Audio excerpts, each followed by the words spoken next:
الحمد للہ رب العالمین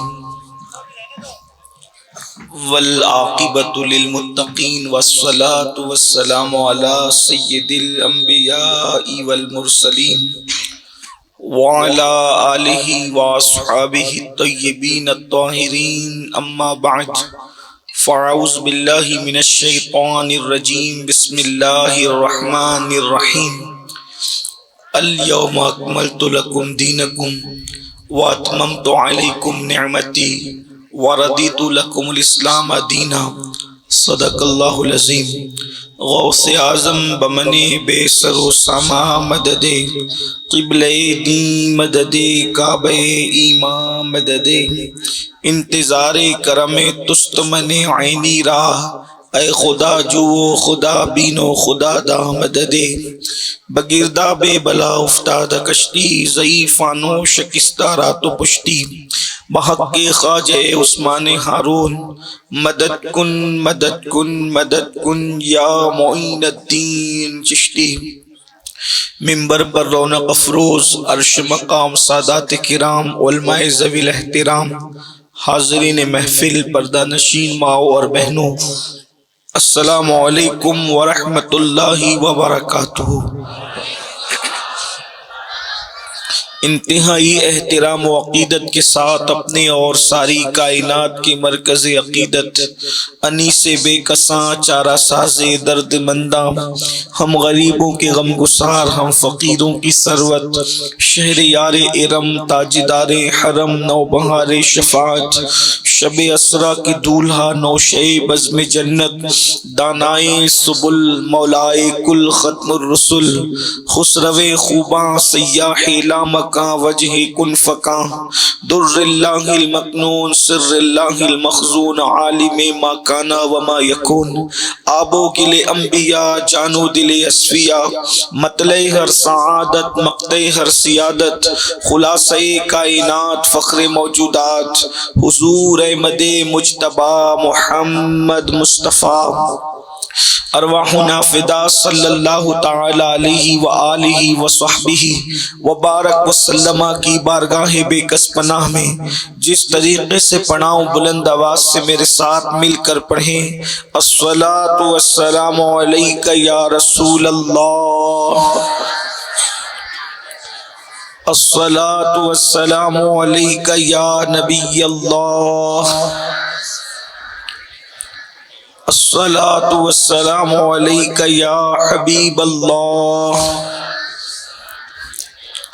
وعلی آلک واصحابک یا نور اللہ، صلی اللہ تعالی علیہ وسلم۔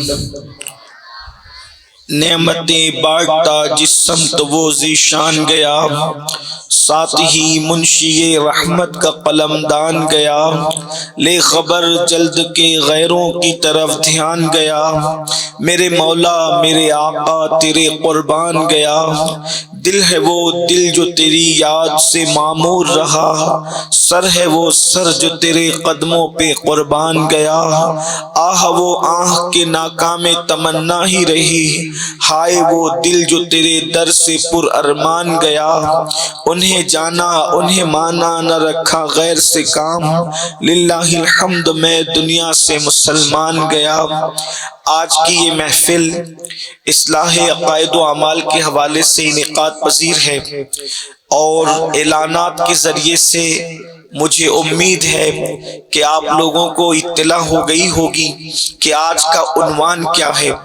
مجھے جس عنوان کے حوالے سے پابند کیا گیا ہے، عنوان ہے دین سے دوری کے اسباب۔ یہ عنوان مجھے دیا گیا ہے، حالانکہ یہ عنوان انتہائی علمی اور فکری اور مفکرانہ ہے، نہ میرا تعلق علم سے نہ فکر سے، البتہ مجھے حکم ہے، اس لیے کوشش کی جائے گی اللہ کی توفیق سے رسالت مآب صلی اللہ علیہ وآلہ وسلم اور غوثیت مآب کی امداد سے کہ کچھ معروضات پیش کرنے کی سعادت حاصل کی جا سکے۔ دین سے دوری کے اسباب کیا ہیں؟ صرف ملک ہندوستان کی بات نہیں ہے، بلکہ پوری دنیا کے اندر 250 کروڑ کم و بیش مسلمان بستے ہیں، اور اکثریت مسلمانوں کی اللہ کے دین سے دور ہے، بلکہ دین سے صرف دور ہی نہیں، اب تو دینی بیزاری کی لہر چل پڑی ہے۔ لوگ اپنے دین سے معاذ اللہ خود بیزاری کا اظہار کرتے ہوئے نظر آ رہے ہیں۔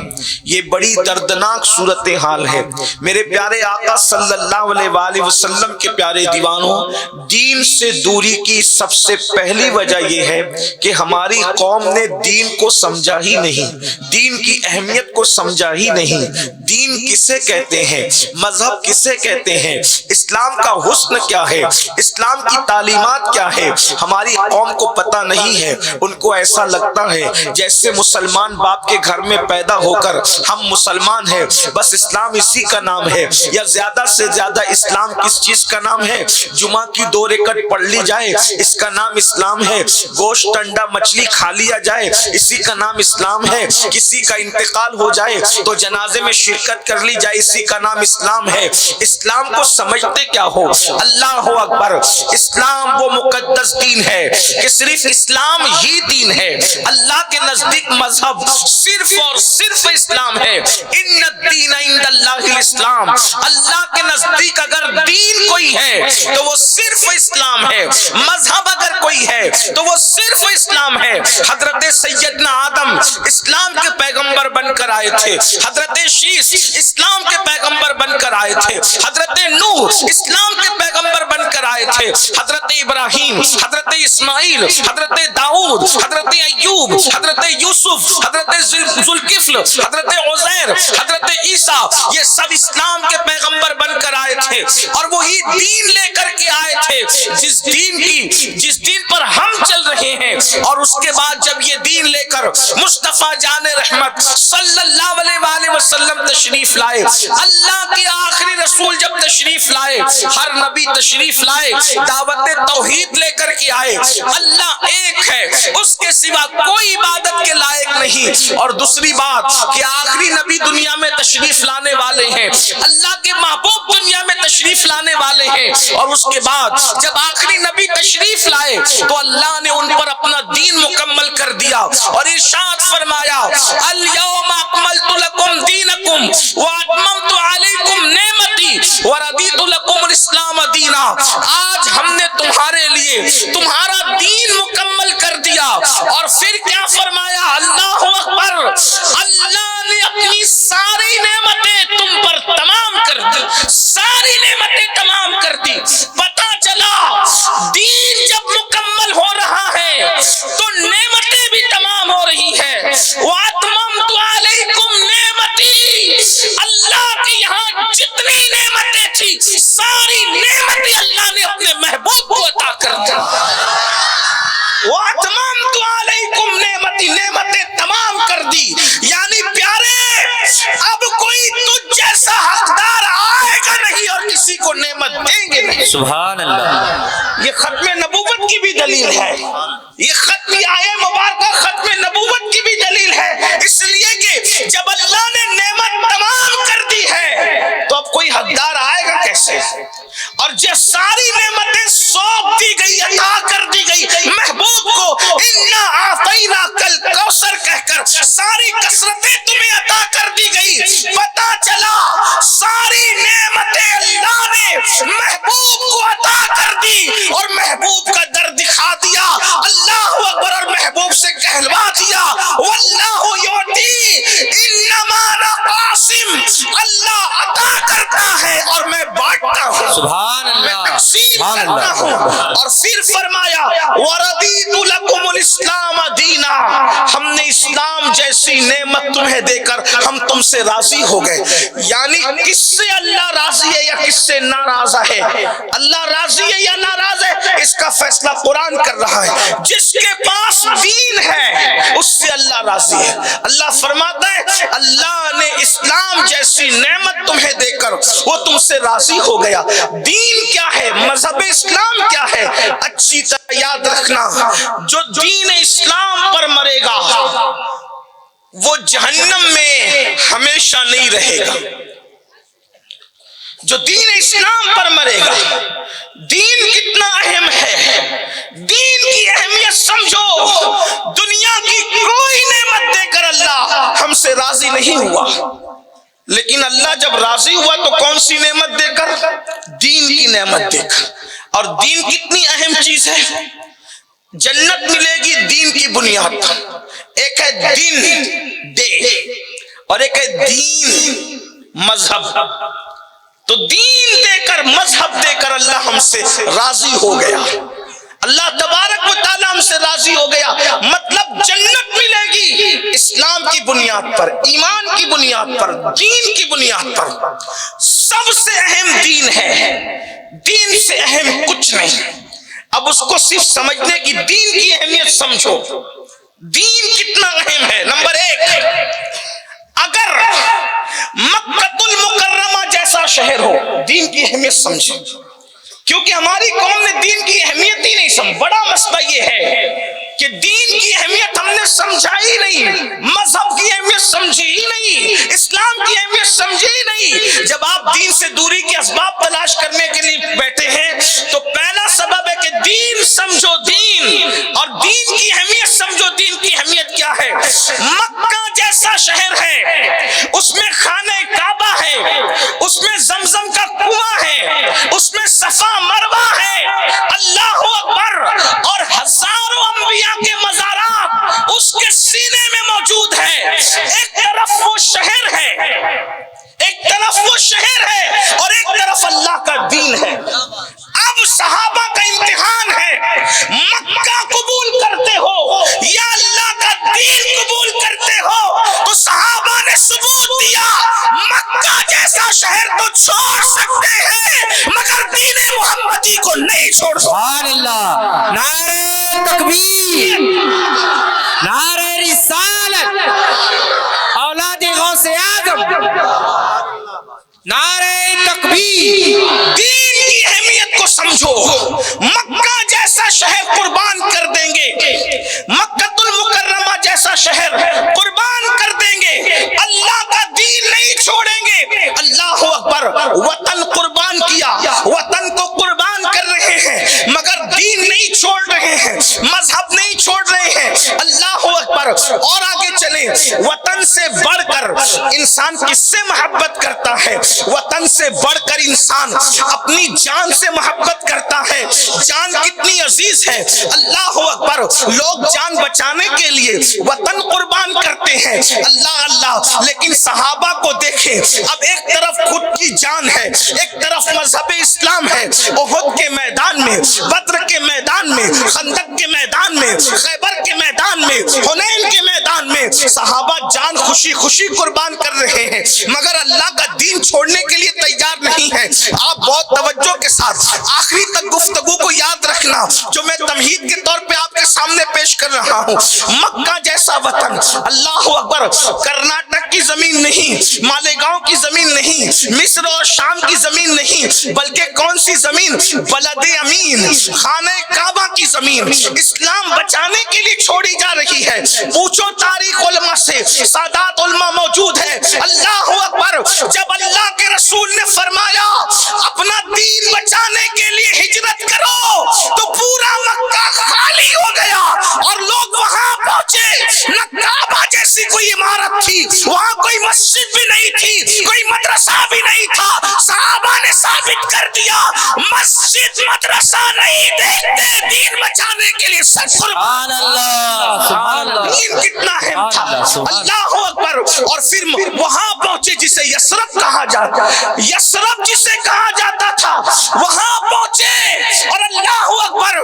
پھر اسی یثرب کو اہل دین کی برکت نے مدینہ بنا دیا اور کروڑوں دلوں کی دھڑکن بنا دیا اور اس مدینے کو اتنا اہم بنا دیا جو بیماریوں کا گھر تھا اسے دارالشفا بنا دیا. سبحان اللہ, سبحان اللہ. اور جگہ لوگ لوگ جینے کی تمنا کرتے ہیں، مدینہ منورہ وہ ہے جہاں لوگ مرنے کی تمنا کرتے ہیں۔ اللہ اکبر، پتا چلا دین کتنا اہم ہے، جانیں قربان کی گئی۔ اس کے بعد ایک بات آپ سے اور عرض کرنا چاہتے ہیں، اللہ اکبر، اب دیکھیں اولاد، کبھی کبھی انسان اپنی جان سے زیادہ اولاد کو اہمیت دیتا ہے، اس لیے کہ اولاد بڑھاپے کا سہارا ہوتی ہے، اولاد عصائے پیری ہوتی ہے، یعنی بڑھاپا، پیری کہتے ہیں بڑھاپے کو، اللہ اکبر، فارسی زبان میں پیر بوڑھے کو بھی کہتے ہیں۔ اللہ اللہ، اولاد بڑھاپے کا سہارا ہے، عصائے پیری ہے۔ آپ سے پوچھتا ہوں،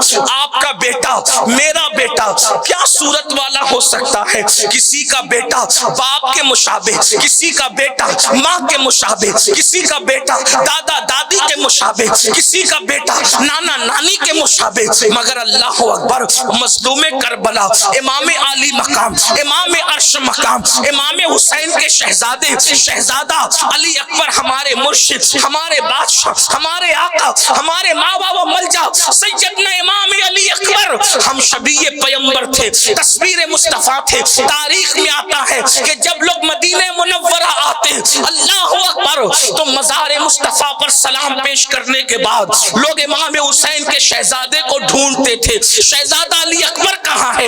اس لیے کہ علی اکبر کو دیکھ کر تصویر مصطفیٰ کی یاد تازہ کر لیں گے۔ مگر آپ دیکھیں، ایک طرف ہم شبیہ پیغمبر، ہم شبیہ رسول، شہزادہ علی اکبر ہے، اور دوسری طرف اللہ کا دین ہے۔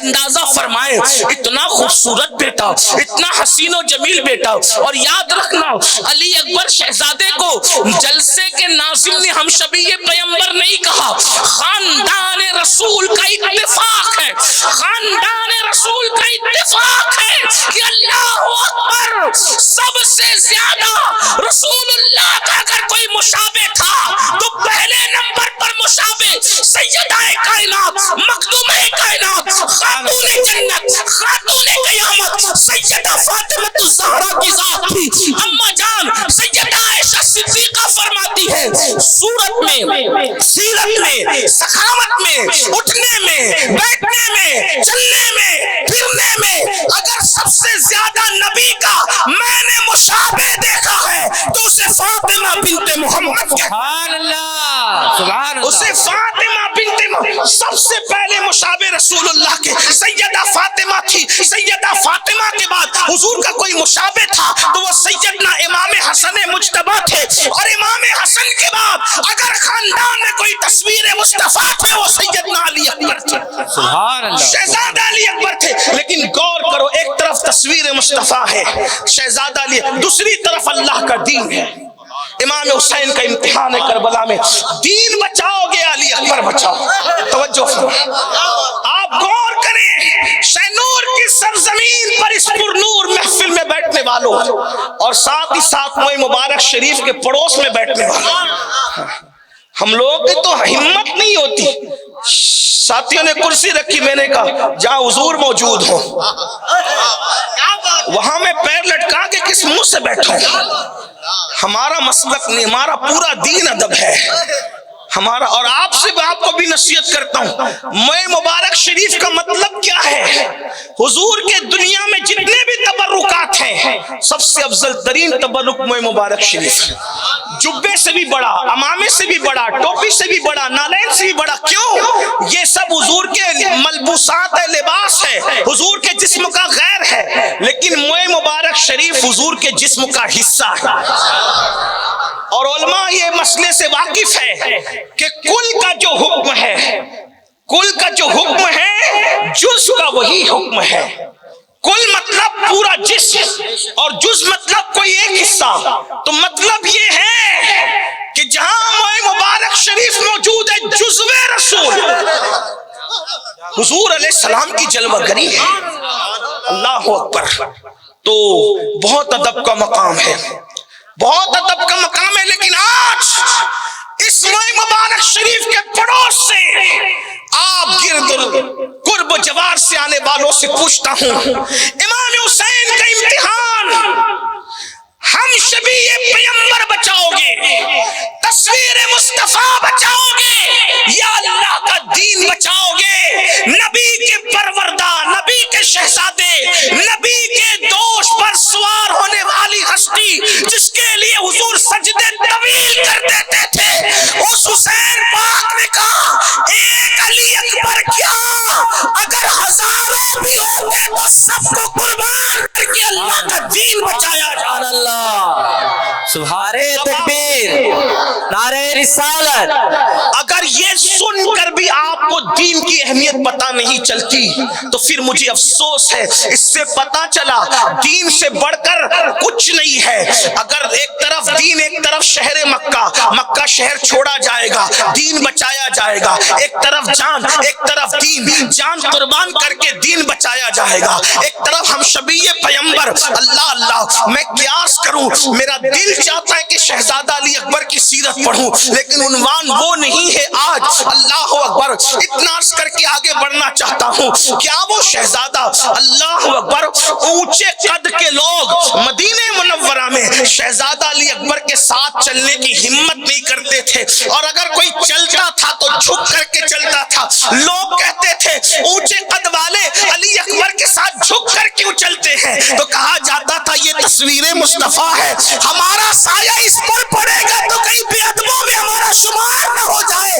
ایسی تصویر مصطفیٰ کو دین پر امام نے قربان کر کے بتا دیا دین کتنا اہم ہے۔ یہ دین کی اہمیت ہے۔ آج مسلم امہ کے سامنے دین کی اہمیت نہیں، اسی لیے تو اللہ اکبر ان کے سامنے دین کی جب بات کی جاتی ہے تو وہ منہ کے منہ میں ہنستے ہیں، ارے یہ مولوی مولانا لوگ بات کرتے۔ یاد رکھنا، اللہ ملے گا تو صرف دین کی وجہ سے، جنت ملے گی تو صرف دین کی وجہ سے، آخرت میں نجات ملے گی تو صرف دین کی وجہ سے۔ اور ایک بات اور کہہ دوں، اگر دنیا میں بھی ترقی ملے گی تو صرف دین کی وجہ سے۔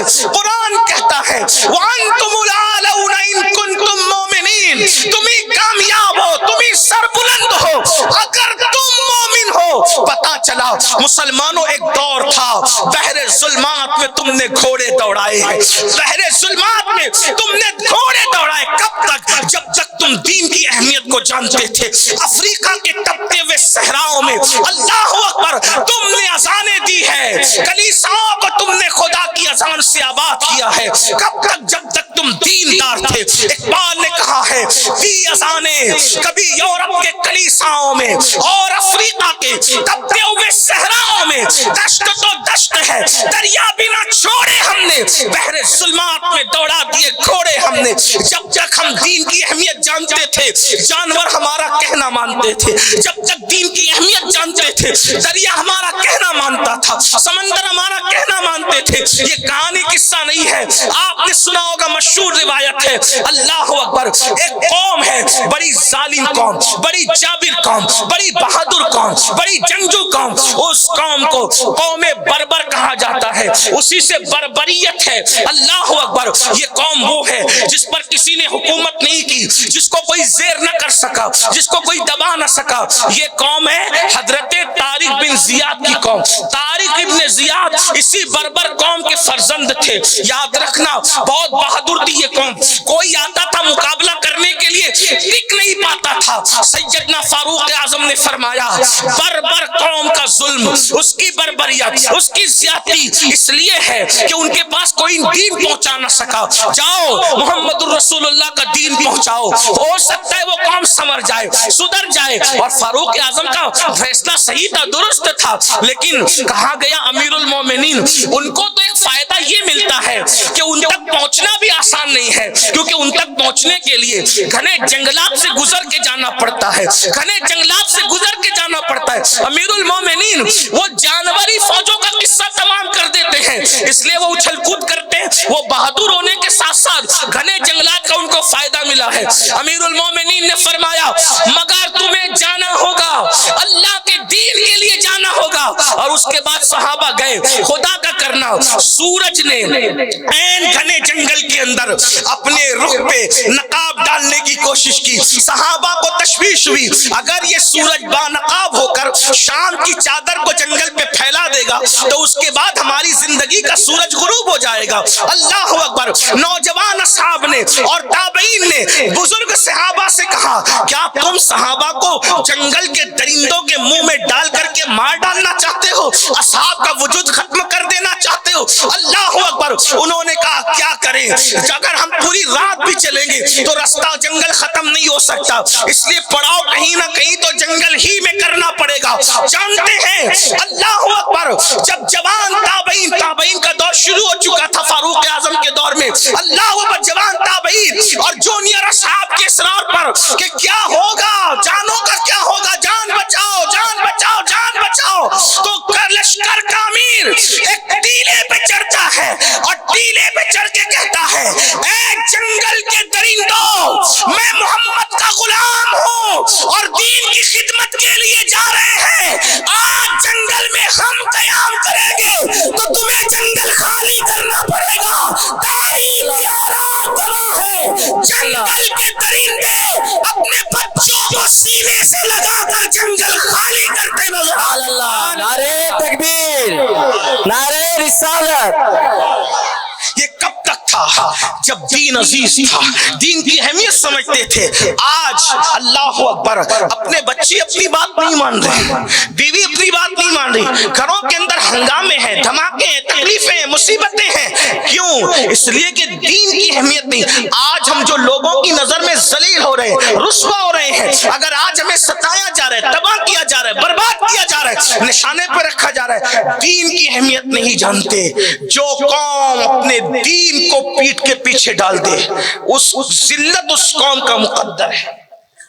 عارف رومی, علامہ جلال الدین رومی فنا فی الرسول ارشاد فرماتے ہیں کہ سورج کی مثال تمہارے دین کی طرح ہے. توجہ ہے, سورج کی مثال تمہارے دین کی طرح ہے اور سائے کی مثال تمہاری دنیا کی طرح ہے.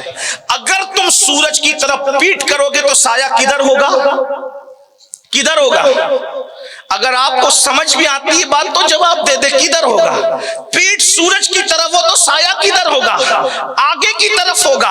اب آپ نے سورج کو یعنی دین کو پیٹ دکھا دی, سایہ کدھر؟ آگے. سائے کو پکڑ کے دکھاؤ, پکڑ کے دکھاؤ, تیز رفتار ہو, اپنے سائے کو پکڑ کے دکھاؤ. جتنا بھاگو گے سایہ آگے آگے بھاگے گا, آپ اپنے سائے کے سر تک کبھی پہنچ نہیں سکتے. ایسے ہی ہے نا, یہی ہے نا. اور اگر آپ سائے کو اپنے پیچھے لانا چاہتے ہیں, آسان طریقہ ہے, رخ سورج کی طرف کر لو, سایہ پیچھے ہوگا. جتنا سورج کی طرف دوڑو گے سایہ پیچھے بھاگتا بھاگتا نظر آئے گا. عارف رومی جواب دے رہے ہیں, سمجھا رہے ہیں, جب تک تمہارا رخ دین کی طرف تھا دنیا کنیز بن کر تمہارے پیچھے پیچھے آتی تھی. جب سے تم نے دین کو پیٹ کر دی اور دنیا کی طرف چہرہ کر دیا, آج تم دنیا کے غلام بن کر مارے مارے پھر رہے ہو. بتاؤ مسلمانوں, آج دین کی اہمیت کیا ہے؟ اگر ڈاکٹر کہہ دے تجھے شوگر ہو گئی ہے, میٹھا مت کھانا, تو ڈاکٹر کے کہنے پر مٹھائی بند کرتے ہو. اسلام کہتا ہے رمضان شریف میں صبح صادق سے لے کے غروب آفتاب تک روزے سے رہنا.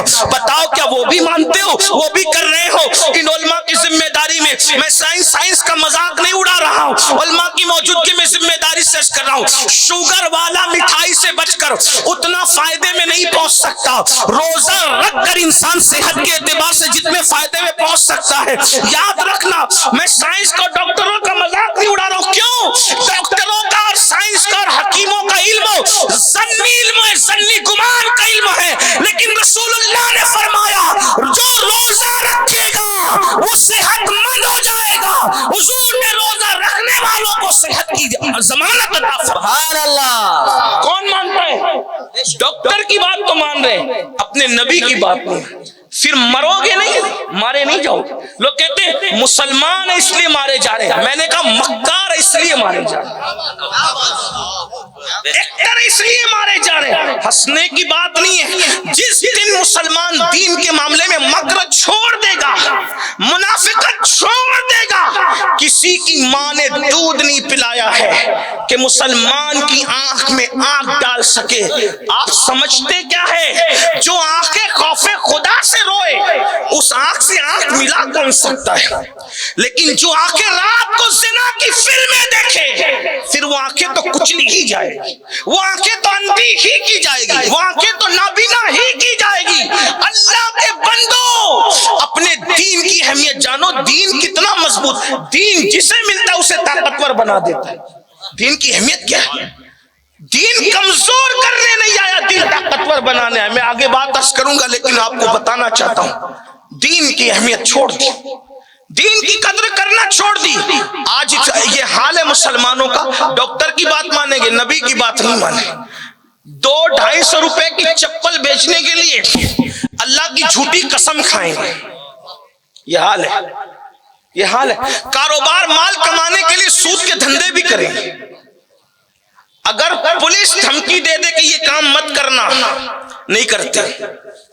اللہ کا قرآن عذاب کی وعید سنا رہا ہے, نہیں کر رہے. یعنی پولیس کی دھمکی سے ڈر رہے ہو, اللہ کے عذاب سے نہیں ڈرتے.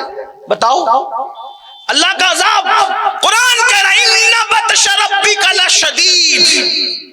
کسی پولیس اور سپاہی کی مار پیٹ اور اس کی قید اتنی تکلیف والی نہیں ہے جتنا میرے اللہ کا عذاب ہے. بھائیوں, میں کسی ملک کی پولیس کی بات نہیں کر رہا ہوں, میں دنیا بھر کی ایک عام بات کر رہا ہوں. دنیا کی کسی پولیس کو رشوت دے کر آدمی چھوٹ سکتا ہے, اللہ کے عذاب سے کوئی نہیں چھوٹ سکتا. اس سے نہیں ڈرتے, اس سے نہیں ڈرتے. دنیا کا نظام پولیس کا, سپاہیوں کا, بادشاہوں کو وہ سزا نہیں دیتا. پولیس کا نظام بادشاہوں کو سزا نہیں دیتا عام طور پر لیکن میرے اللہ جب سزا دینے پہ آتا ہے تو فرعون جیسے 500 سال تک حکومت کرنے والے بادشاہ کو ایک لمحے میں دریا میں ڈبا دیتا ہے, اور کتے بھی اس کی لاش کو نہیں کھاتے, فرعون کی لاش. غور تو کریں, اللہ فرماتا ہے ہم نے عبرت بنا دیا اس کو. آج تک فرعون کو نہ کفن ملا ہے نہ قبر ملی ہے, میوزیم میں رکھا ہوا ہے. اللہ بتا رہا ہے کہ دیکھو میں نے تمہیں کیسے عبرت بنا دیا. فرعون کو تمہارے سامنے عبرت حاصل نہیں کر سکتے. 500 سال حکومت کرنے والا یہ عبرت بن گیا. تمہاری اور میری اوقات کیا ہے؟ ہم بادشاہ لوگ ہیں, کیا حیثیت ہے؟ زیادہ سے زیادہ تاجر ہوں گے, کاروباری ہوں گے. اللہ نے بادشاہ کا وہ حال کیا. نمرود کو دیکھ لو, بخت و نصر کو دیکھ لو, شداد کو دیکھ لو, قارون کو دیکھ لو, یزید کو دیکھ لو. کیا اللہ نے, قبروں کے نشان بھی نہیں ملتے, قبروں کے نشان بھی نہیں ملتے. دین کی اہمیت سمجھو, دین کی قدر کرو, دین کو سینے سے لگاؤ. سیدنا بلال حبشی اسلام قبول کر رہے, کیا بلال کو کیوں مارا جا رہا ہے؟ دنیا جانتی ہے دین طاقتور بناتا ہے, دین کے اندر طاقت ہے, مذہب حق میں طاقت. اسی لیے تو دیکھو دنیا اہل ہتھیار سے اتنا لرزہ برندام نہیں ہے جتنا دین داروں سے لرزہ برندام, کیونکہ جانتے ہیں کہ ہتھیار والے شکست کھا سکتے ہیں, دین والوں کو کبھی شکست نہیں ہو سکتی. صاف دیکھیں, بدر میں مکے والوں کے پاس ہتھیار تھے, بدر میں مکے والوں کے پاس ہتھیار تھے, صحابہ کے پاس دین تھا. ہتھیار والے 1000 ہار گئے, دین والے 313 جیت گئے. سبحان اللہ. کربلا میں 22,000 کا لشکر ہتھیار لے کے آیا تھا, 72 دین لے کر آئے تھے. بلکہ وہ دین کیا تھے, بلکہ دین بھی تھے, دین پناہ بھی تھے. غریب نواز کہتے ہیں نا, شاست حسین, بادشاست حسین, دین است حسین, دین پناست حسین.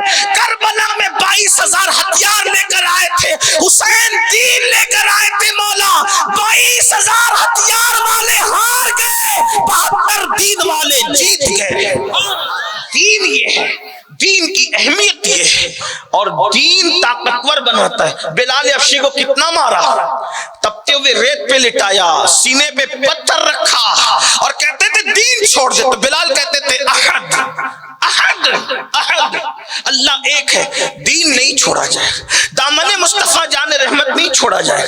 حضرت عمر کی بہن ام جمیل بنت خطاب, بہن بھائی کا سامنا نہیں کرتی تھی. جس دن دیندار ہوئی, بھائی نے مارا اور کہا چھوڑ دے دین, تو جواب کیا دیتی ہے, تو جس خطاب کا بیٹا اس خطاب کی بیٹی میں بھی. فاروق اعظم کو حیرت ہوئی, اس میں یہ طاقت کہاں سے آئی؟ توجہ کرنا, فاروق اعظم کو حیرت ہوئی, جو میرے سامنے سامنا نہیں کر سکتی تھی آج جواب دے رہی ہے, یہ طاقت کہاں سے آئی؟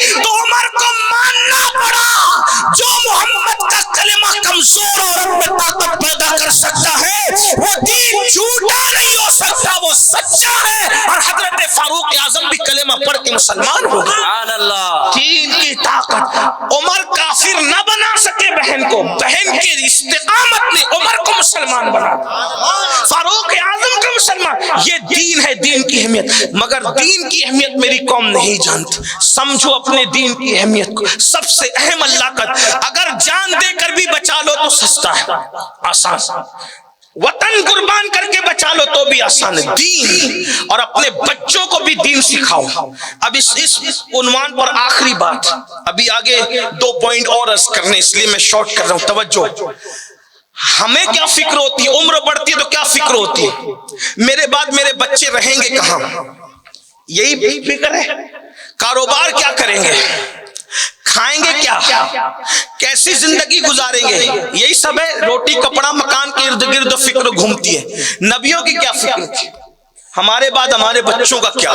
نہ روٹی کی فکر، نہ کپڑے کی فکر، نہ مکان کی. کہ وہ انبیاء جانتے تھے اللہ رزاق ہے.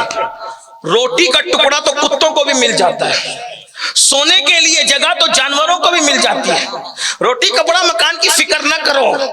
مرنے کے بعد تو لاوارث میتوں کو بھی کفن مل جاتا ہے.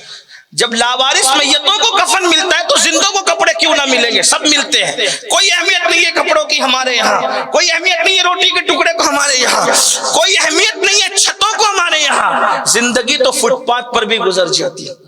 بعض فٹ پاتھ پر رہنے والے بادشاہوں کو خیرات میں بادشاہت عطا کرتے. فٹ پاتھ پر رہنے والوں نے بادشاہوں کو خیرات میں تاج اور تخت عطا کیے. وجہ وہ فٹ پاتھ پر تھے لیکن دین پر تھے. غریب نواز نے جس دن گوری کو بلا کر ہندوستان کا بادشاہ کی بشارت دی تھی خواب میں، اس دن غریب نواز تھے کا انا ساگر میں ایک درخت کے نیچے بیٹھے ہوئے تھے. ان کے پاس چھت بھی نہیں تھی، کوئی گھر بھی نہیں تھا. ایک درخت کے نیچے بیٹھنے والا فقیر گوری کو بلا کے کہتا ہے ہندوستان کا تجھے بادشاہ کیا. کیا پتا چلا؟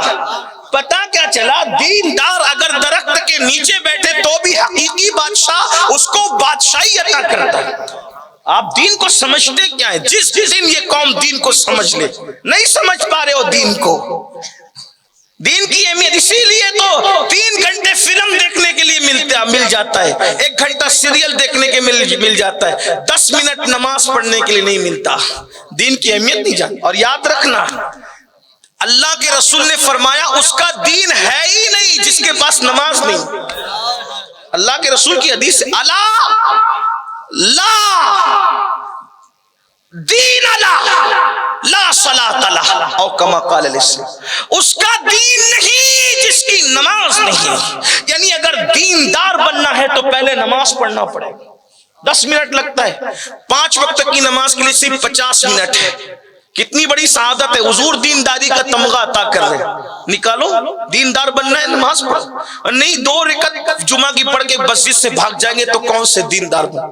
اور آپ سے میں کہنا چاہتا ہوں دنیا کے حالات بدل جائیں اگر ہم دیندار بن جائیں. میری مائیں اور بہنیں بھی یہاں موجود ہیں، ان کو غسل کا طریقہ نہیں پتا، وضو کا طریقہ نہیں پتا. مائیں تھی جو بچوں کو ولی تک بناتی، مائیں بچوں کو ولی تک بناتی تھی. آج کی مائیں مسلمان بھی نہیں بنا پا رہی.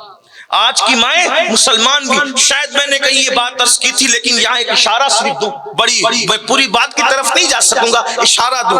بابا فرید الدین گنج شکر مرید ہونے کے لیے سرکار شیخ شہاب الدین عمر سہروردی کے پاس پہنچے. بابا قطب سے ملنے سے پہلے سرکار شہاب الدین عمر سہروردی کے پاس پہنچے. وہاں پہنچے تو خانقاہ میں دسترخوان لگ چکا تھا. لوگ ہاتھ دھو رہے تھے. بابا صاحب نے جا کر کہا مرید ہونے آیا ہوں. تو کہا بابا پہلے کھانا کھاؤ پھر بعد میں دیکھیں گے. ہاتھ دھونے کے لیے جب بیٹھے اتنے لوٹے ڈالتی گئی کنیز اور ہاتھ دھوتے رہے. لوگوں نے کہا یہ دیکھو ان صاحب کو مرید ہونے آئے شیخ شہاب الدین عمر سہروردی کے اور ہاتھ دھونے کا سلیقہ نہیں پتا. ہاتھ دھونا تو مسلمان کے بچوں کو بھی آتا ہے اور یہ مرید ہونے آئے اور انہیں ہاتھ دھونے کا سلیقہ نہیں. بہرحال کہتے ہیں کہ باز کو شکاری پہچانتا ہے، باز کو شکاری پہچانتا ہے اور لوگوں کی نظر اس کی طرف نہیں ہوتی. جوہر کو جوہری جانتا ہے، سونا سنار سونے کی پرکھ رکھتا ہے. تو جب لوگوں نے کنکھیوں سے اشارہ کیا جناب آگے مریدوں نے اتنی بڑی خانقاہ میں ہاتھ دھونے کی حیثیت نہیں. کھانا کھا چکے تو نارمل سا ہاتھ دھل لیا. اچھا ہاتھ صاف کب ہوتے ہیں؟ کھانے سے پہلے کہ بعد میں؟ پہلے ہوتے ہیں نا، صاف ہوتے ہیں، کھانے کے بعد تو انگلیاں بھری ہوتی ہیں، کھانے سے پہلے لوٹے لوٹے لٹا دیے اور کھانے کے بعد نارمل دھل دیا، حالانکہ کھانے کے بعد زیادہ پانی لگنا چاہیے۔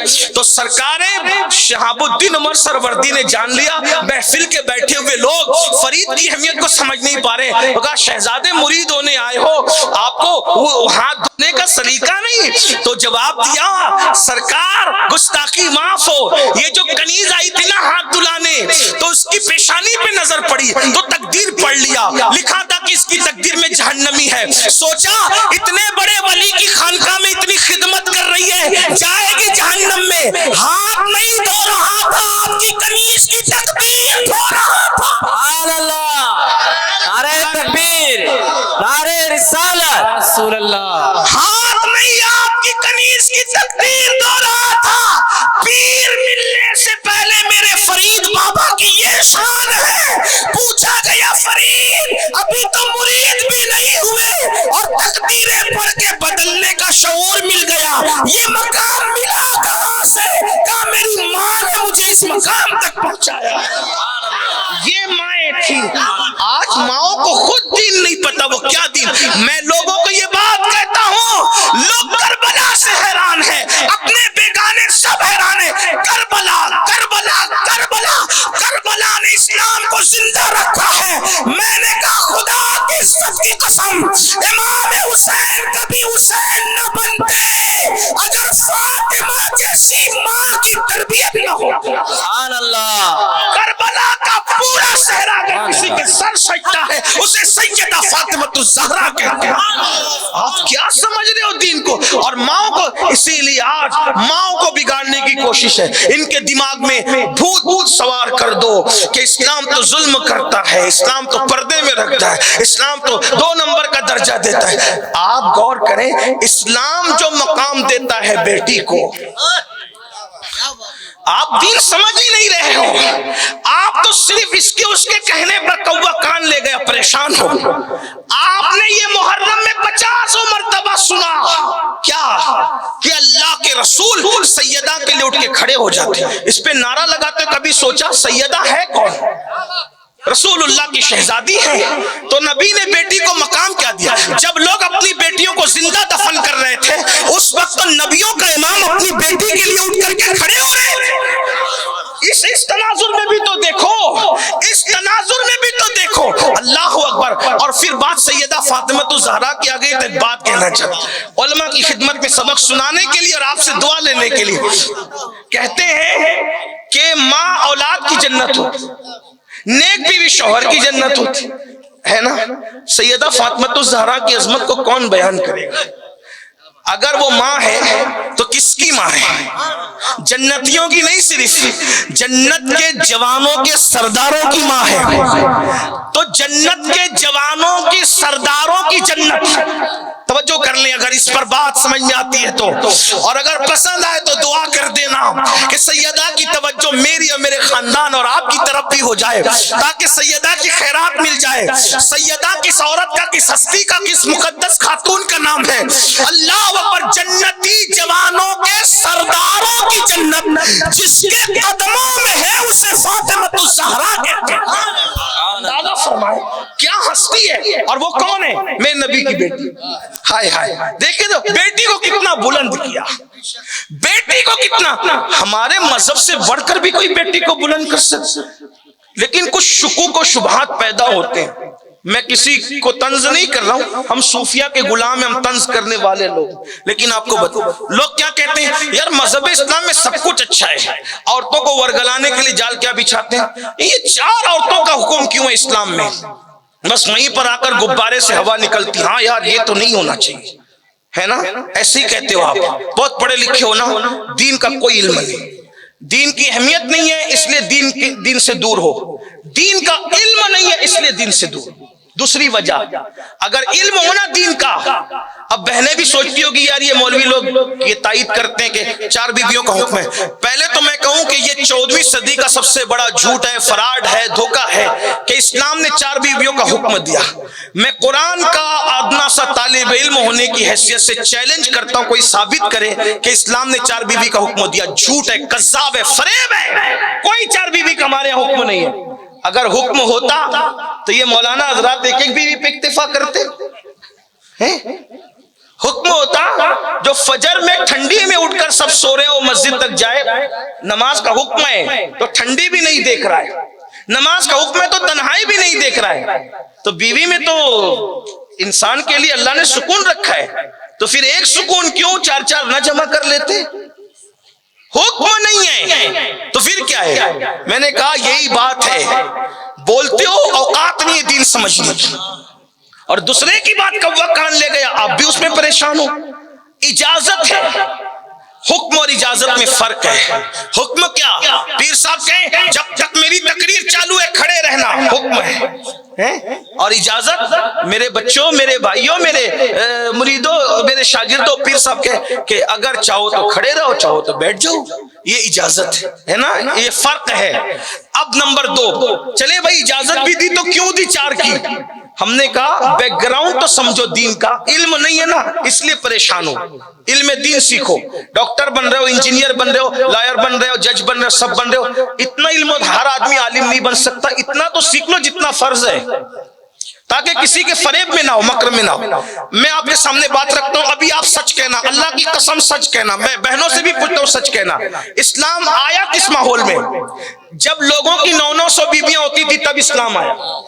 قرآن کا نزول کب ہوا؟ جب 700 بیویاں ہوتی تھی تب، 1000 بیویاں ہوتی تھی تب، 1100 بیویاں ہوتی تھی تب. اسلام اس وقت آیا. قرآن کب آیا؟ جب بیویاں رکھنے کی کوئی حد نہیں تھی. تو اسلام آنے کے بعد 1000 900 999 700 1100 بیوی رکھنے والوں سے مخاطب ہو کے اسلام کہتا ہے فَانْكِحُوا مَا طَابَ لَكُم مِّنَ النِّسَاءِ، جو عورتیں تمہیں پسند آئے ان سے نکاح کرو.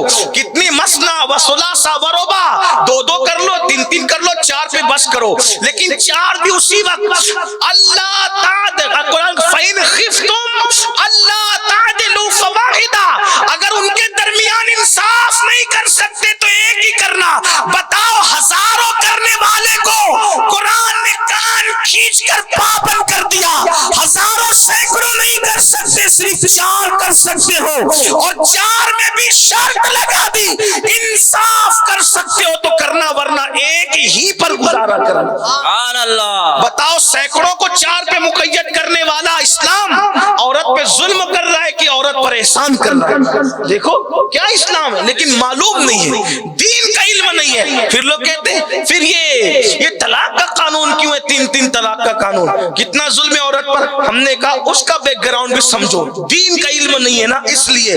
تو کہا کیا مطلب ہوا؟ ہم نے کہا مطلب یہ ہوا کہ جب اسلام نہیں آیا تھا، یعنی قرآن نازل نہیں ہوا تھا، تو لوگ عورت پہ ظلم کرتے تھے. کیا ظلم کرتے تھے؟ یہ ظلم کرتے تھے اس کو لٹکا کے رکھتے تھے، نہ بیوی بناتے تھے نہ مکمل طلاق دیتے تھے. ایک طلاق دی لٹکا دیا، پھر جب مدت ختم ہونے لگی تو رجوع کر لیا، پھر دے دی طلاق، پھر مدت ختم ہونے لگی تو رجوع کر لیا. کوئی 50 بار رجوع کر رہا ہے، کوئی 10 بار رجوع کر رہا ہے، کوئی 100 بار رجوع کر رہا ہے. نہ بیوی بنا کے رکھتے ہیں نہ طلاق دیتے کہ عدت گزار کے کہیں اور نکاح کر لے. اس کو لٹکا دیا، جہنم بنا دیا زندگی کو.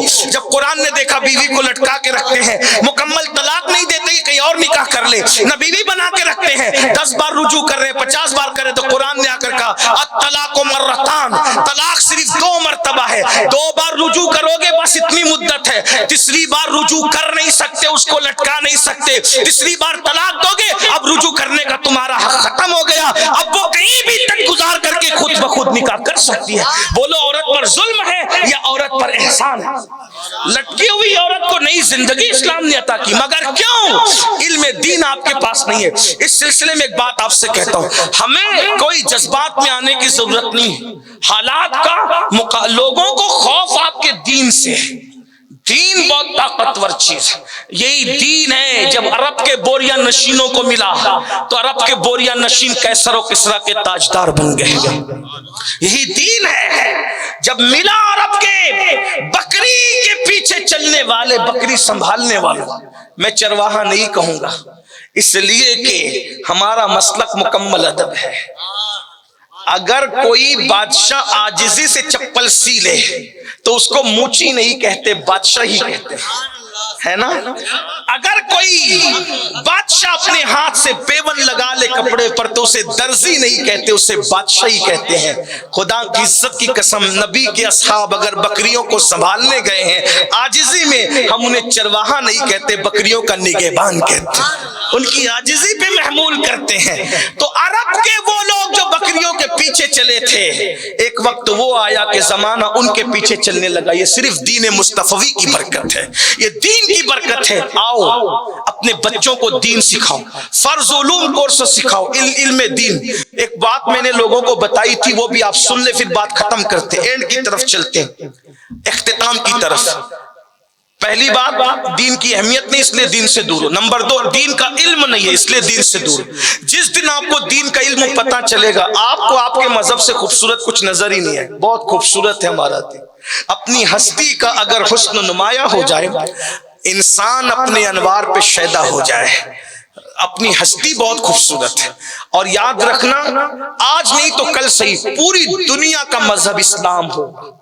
یہ میں نہیں کہہ رہا ہوں، برنارڈ شاہ نے کہا تھا، اتنا بڑا مبلغ عیسائی دنیا کا برنارڈ شاہ کہتا ہے کہ مستقبل کا مذہب اسلام ہے، دین اسلام ہے۔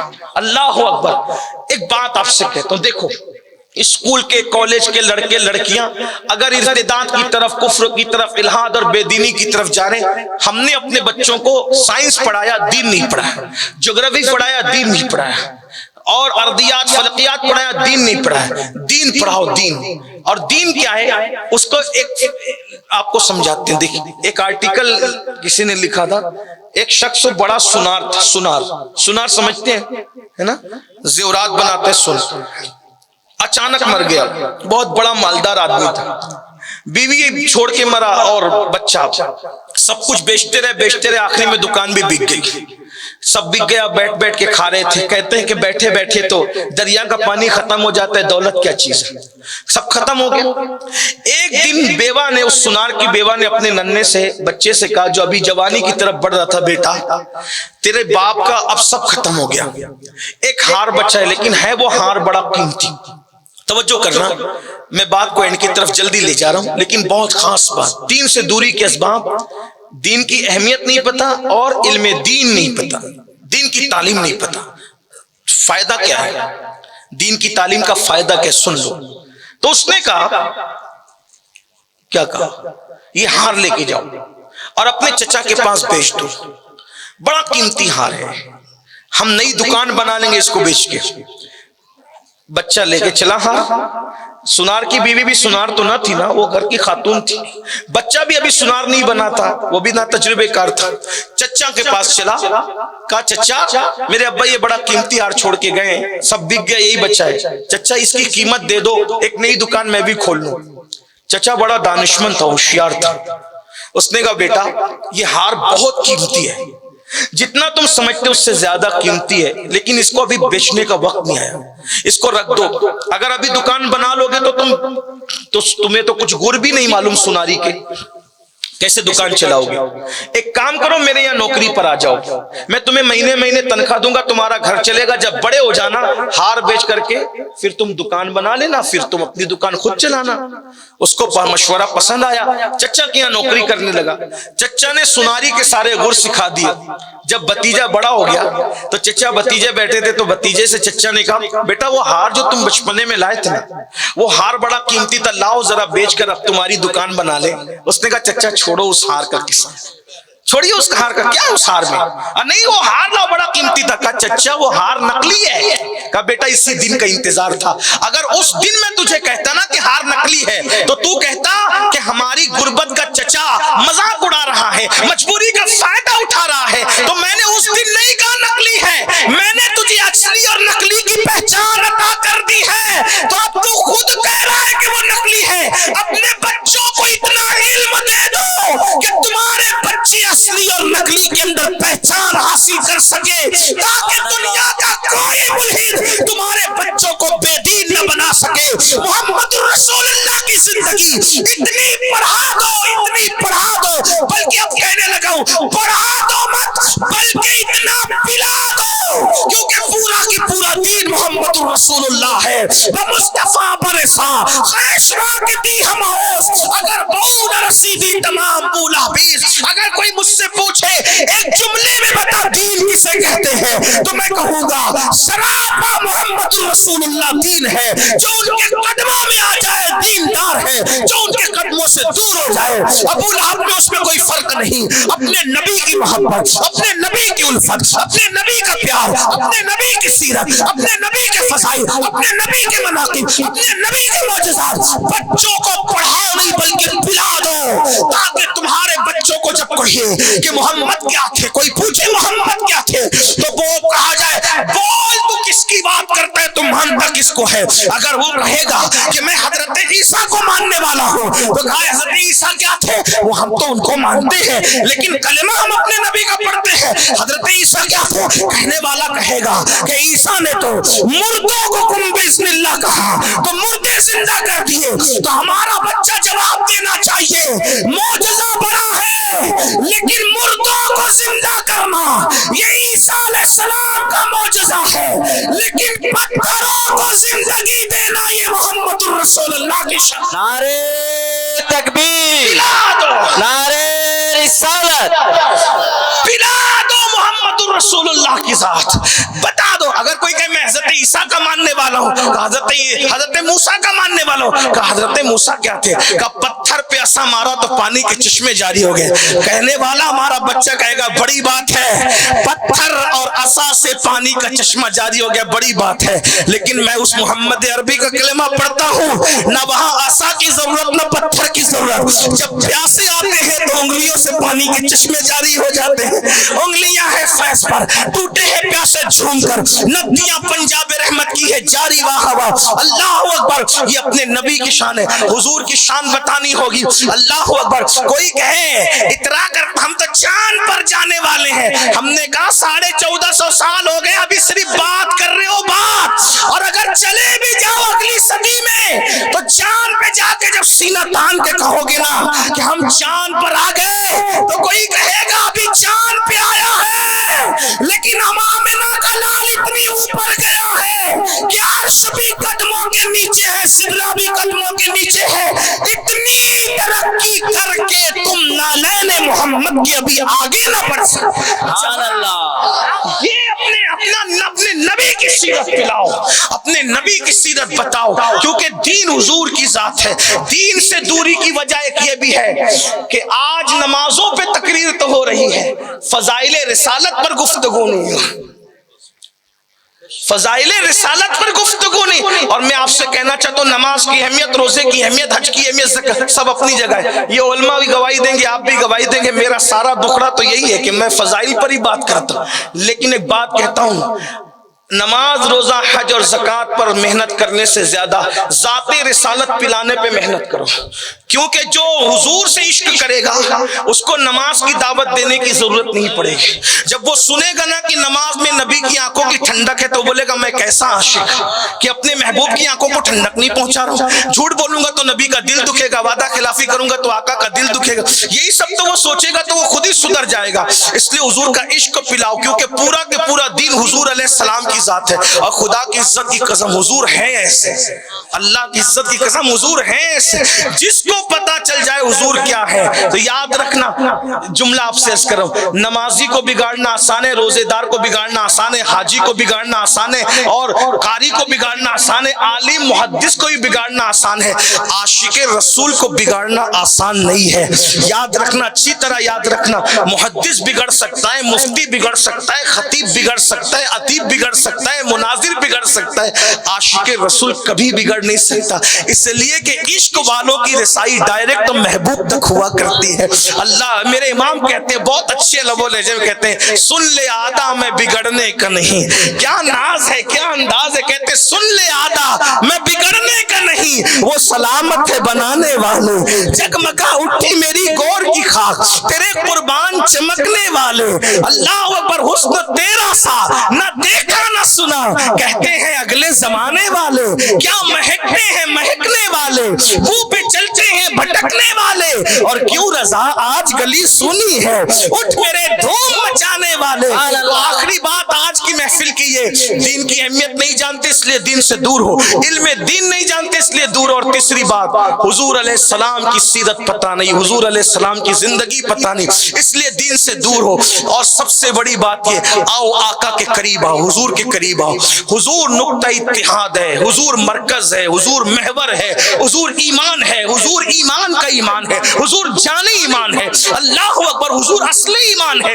آؤ اللہ کے رسول علیہ السلام کی سیرت کی کتنا بڑا المیہ ہے، حضور کی شہزادیاں کتنی تھی کچھ نہیں پتا، حضور کے شہزادے کتنے تھے کچھ نہیں پتا، حضور کے والدین کریمین کی کیا شان تھی کچھ نہیں پتا، حضور کی اولاد امجاد کتنی تھی وہ نہیں پتا، حضور علیہ السلام مکے میں کتنے سال تک رہے وہ نہیں پتا، حضور مدینہ منورہ میں کتنے سال تک رہے وہ نہیں پتا، حضور نے کب پردہ فرمایا وہ نہیں پتا، معراج کسے کہتے ہیں وہ نہیں پتا، جبریل کون ہے وہ نہیں پتا، کچھ نہیں پتا۔ کون سی دینداری ہے میرے بھائی؟ کب تک دین سے دور رہو گے؟ یاد رکھنا دین سے دوری ہر تباہی اور بربادی کا پیش خیمہ ہے، دین کے قریب آؤ۔ بس بات ختم کرتے کرتے، جس دن حضور کا عشق آ جائے، جس دن حضور کا عشق آ جائے، جس دن حضور کی محبت آ جائے، جس دن حضور کی سیرت پتہ چلے، جس دن حضور کی معرفت نصیب ہو جائے، آپ مقدر کے سکندر ہوں گے، دنیا آپ کے قدموں میں ہوگی، اس لیے کہ عشق سے بڑا کوئی مرتبہ نہیں، عاشق سے بڑا کوئی مرتبہ نہیں۔ یاد رکھنا عارف رومی سے کسی نے پوچھا تھا کہ بتاؤ کیا بنوں کہ میں سب کچھ بن جاؤں گا، فرماتے عاشق بن جا تو سب کچھ بن جائے گا، عاشق بن جا تو سب کچھ بن جائے گا۔ میرے بھائیوں آؤ اپنے نبی کے قریب، اپنے نبی سے اپنا رشتہ جوڑو۔ رشتہ جوڑنے کے کئی طریقے، نمبر 1 کثرت سے درود شریف پڑھو، نمبر 2 حضور کی سنتوں پر عمل کرو، نمبر 3 ان کا ذکر کثرت کے ساتھ کرو۔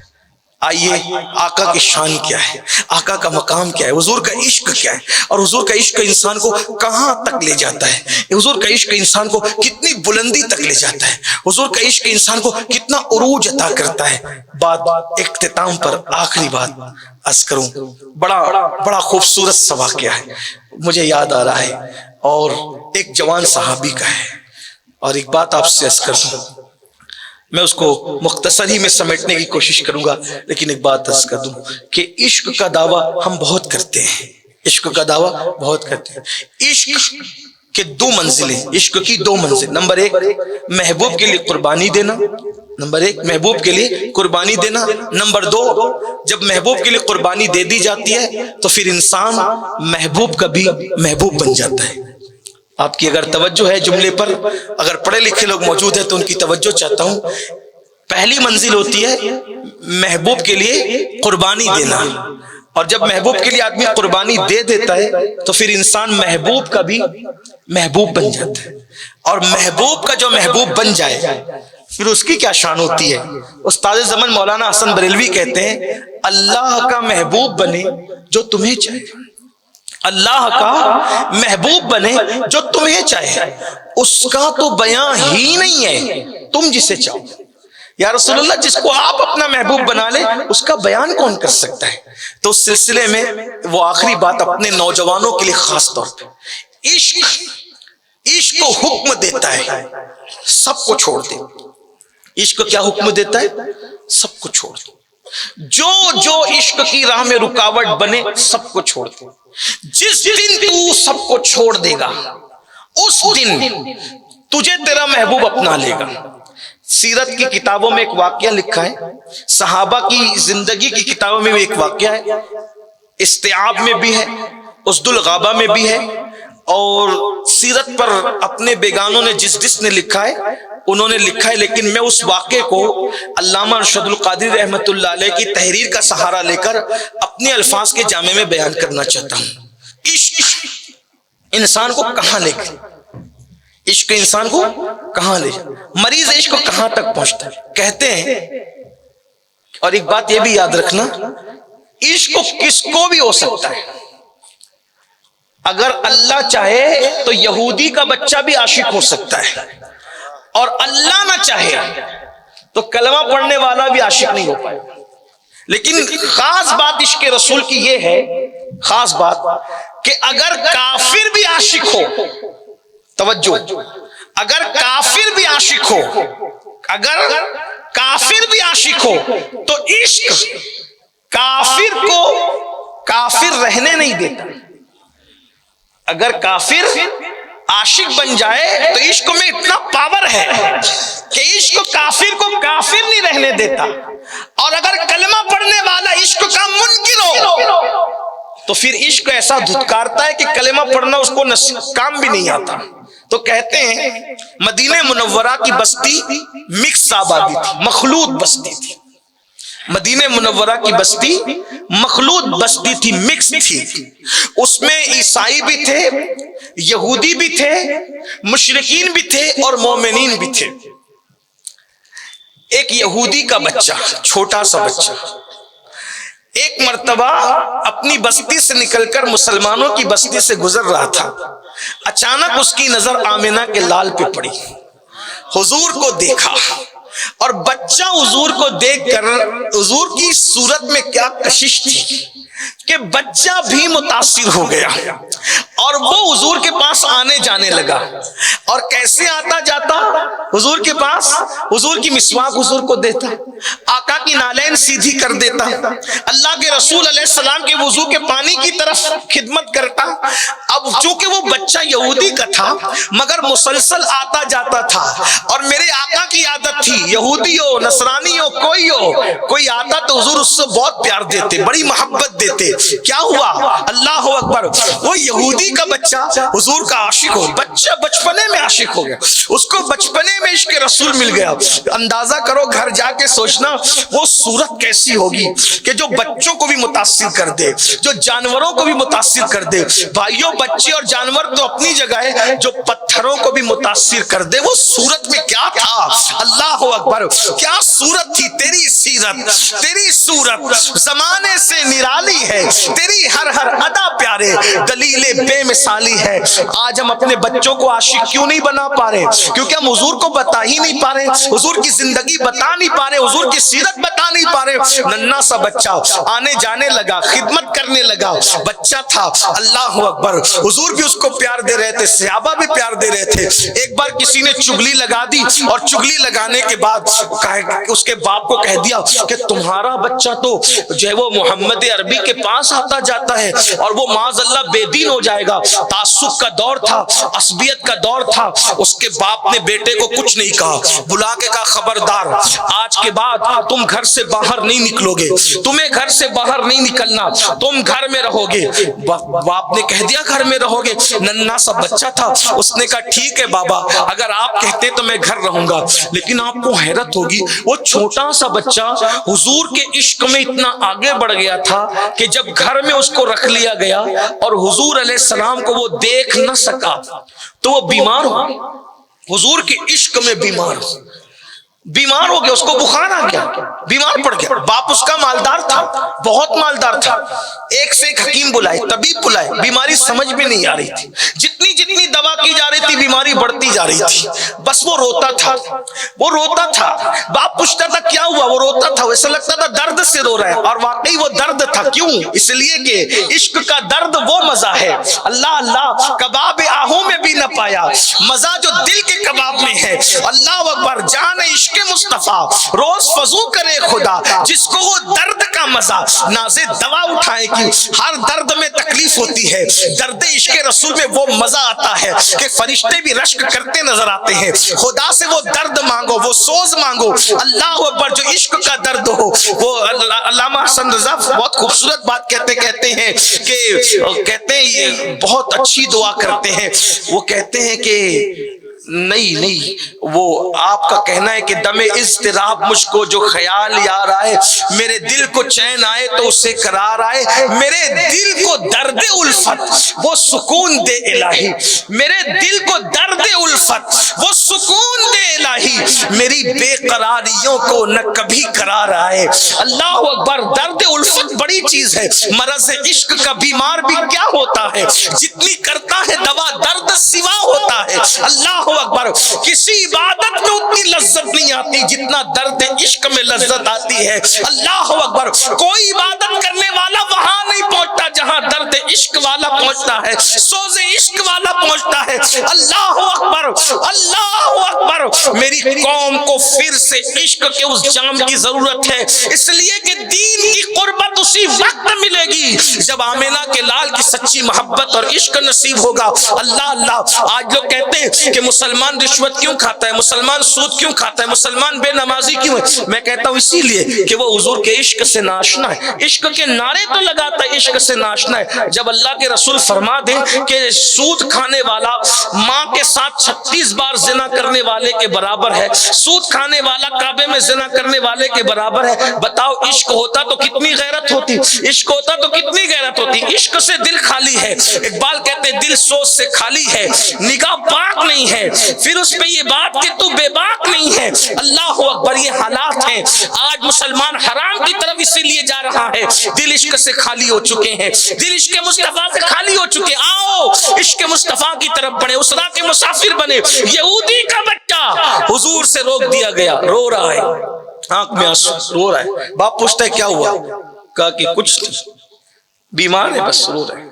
آپ سے میں ایک بات پوچھوں، ہزاروں کی تعداد میں بیٹھے ہو، پیدائشی مسلمان ہو، یہودی کے بچے کو عشق ہوتا ہے تو حضور کے بغیر روتا ہے، اپنی تنہائیوں میں بتاؤ کتنی بار حضور کے لیے روئے ہو؟ بتاؤ مجھے۔ جو رسول پوری زندگی ہمارے لیے آنسو بہاتے رہے، اس نبی کے لیے بھی ہم نے کبھی آنسو بہایا؟ ہمارا حال تو یہ ہے، فلمیں اور سیریل دیکھ کر ہیرو ہیروئن کی جدائی کے مناظر دیکھ کے روتے ہیں، ہے نا؟ کبھی رسول اللہ کے لیے بھی رونا ہے؟ حضور کے عشق میں بھی کبھی روئے ہو؟ بتاؤ، بتائیے۔ میں کسی کو کچھ نہیں کہہ رہا ہوں، اور میں تو آپ سب میں زیادہ گرا پڑا ہوں، میری تو کوئی اوقات اور حیثیت ہی نہیں۔ ہم تو آپ کو آ کر کے دکھڑا اس لیے سنا جاتے ہیں کہ آپ کے بہانے ہماری بگڑی بن جائے۔ لیکن بتائیے، پیسے گم ہونے پہ ہم روئے ہیں، کبھی حضور کے لیے بھی روئے؟ دوستوں کی جدائی میں روئے ہیں، کبھی آقا کے لیے بھی روئے ہیں۔ علامہ نقی علی خان رحمۃ اللہ علیہ، امام اہل سنت کے والد اور استاد ہیں، لکھتے ہیں حضور کے لیے رونا جتنی بڑی عبادت ہے، کوئی عبادت اس کا مقابلہ ہی نہیں کر سکتی۔ لوگ ہم سے کہتے ہیں حضور کا دیدار کا کوئی طریقہ بتا، ہم نے کہا ہمیں کچھ نہیں پتا، ہمیں معلوم ہی نہیں کہ حتمی طور پہ دیدار کب ہوتا ہے، لیکن اشارے ضرور جانتے ہیں۔ شب معراج جب اللہ نے حکم دیا جبریل کو کہ براق لے کر جاؤ، تو سارے براق خوش تھے، ایک رو رہا تھا، سب خوش تھے، ایک رو رہا تھا۔ تو لوگوں اوروں سے کہا تم کیوں اچھلتے ہو؟ تو کہا کہ معراج ہے، حضور کو لے جانے کی بات ہے، اس لیے خوشی میں کس کی باری آئے گی؟ اس کو کہا تو کیوں روتا ہے؟ تو کہا روتا اس لیے کہ اتنے اچھوں میں میری باری کیا ہے؟ بس وہی رونا پسند آ گیا، حضور کے لیے انتخاب ہو گیا۔ پتا چلا رونے والوں کو قرب ملتا ہے، سونے والوں کو نہیں ملتا۔ رونے والوں کو ملتا ہے، سونے والوں کو نہیں۔ رونے والوں کو ملتا ہے، کہاں لگانے والوں کو نہیں۔ اب اگر حضور کا قرب چاہتے ہو، رو کے دیکھو۔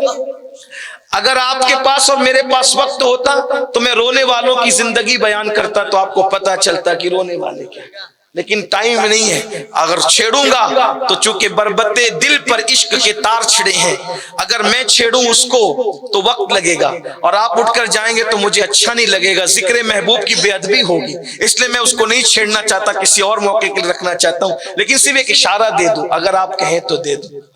جب اللہ کے رسول کا وصال ہوا، توجہ کرنا، جب آقا کا وصال ہوا، سرکار کا وصال ہوا، بلال حبشی روتے تھے، بہت روتے۔ کیوں نہ روئیں؟